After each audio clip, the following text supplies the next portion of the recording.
हरे कृष्णा। भगवत गीता यथारूप अर्थ एवं तात्पर्य शील प्रभुपाद जी के द्वारा शील प्रभुपाद जी की जय। अध्याय 1 श्लोक संख्या 32, 33, 34, 35 का अर्थ। हे गोविंद, हमें राज्य सुख अथवा इस जीवन से क्या लाभ, क्योंकि जिन सारे लोगों के लिए हम उन्हें चाहते हैं वे इस युद्ध भूमि में खड़े हैं। हे मधुसूदन, जब गुरुजन, पितृगण, पुत्रगण, पितामह, मामा, ससुर, पौत्रगण, साले तथा अन्य सारे संबंधी अपना अपना धन एवं प्राण देने के लिए तत्पर हैं और मेरे समक्ष खड़े हैं, तो फिर मैं इन सबको क्यों मानना चाहूँगा, भले ही वे मुझे क्यों ना मार डालें। हे जीवों के पालक, मैं इन सबों से डरने को तैयार नहीं, भले ही बदले में मुझे तीनों लोग क्यों ना मिलते हों। इस पृथ्वी की तो बात ही छोड़ दें, भला धृतराष्ट्र के पुत्रों को मारकर हमें कौन सी प्रसन्नता मिलेगी। तात्पर्य।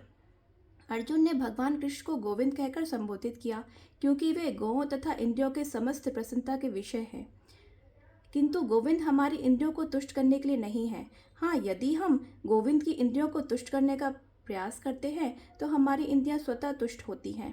भौतिक दृष्टि से प्रत्येक जीव अपनी इंद्रियों को तुष्ट करना चाहता है और चाहता है कि ईश्वर उसके आज्ञापालक की तरह काम करे, किंतु ईश्वर उनकी तृप्ति वहीं तक करते हैं जितने की वे पात्र होते हैं, उस हद तक नहीं जितना वे चाहते हैं।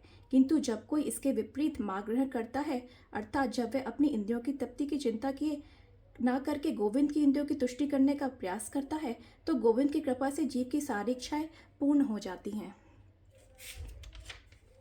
अर्जुन अपने संबंधियों को मारना नहीं चाह रहा था, और यदि उनको मारने की आवश्यकता हो तो अर्जुन की इच्छा थी कि कृष्ण उनका वध करें। इस समय उसे यह नहीं पता था कि कृष्ण उन सबों को युद्धभूमि में आने के पूर्व ही मार चुके हैं और अब उसे निमित्त मात्र बनना है। भगवत भक्त दुष्टों से प्रतिशोध नहीं लेना चाहते, किंतु भगवान दुष्टों का भक्त के उत्पीड़न को सहन नहीं कर पाते। भगवान किसी व्यक्ति को अपनी इच्छा से क्षमा कर सकते हैं, किंतु यदि कोई उनके भक्तों को हानि पहुंचाता है तो वे उसे क्षमा नहीं करते।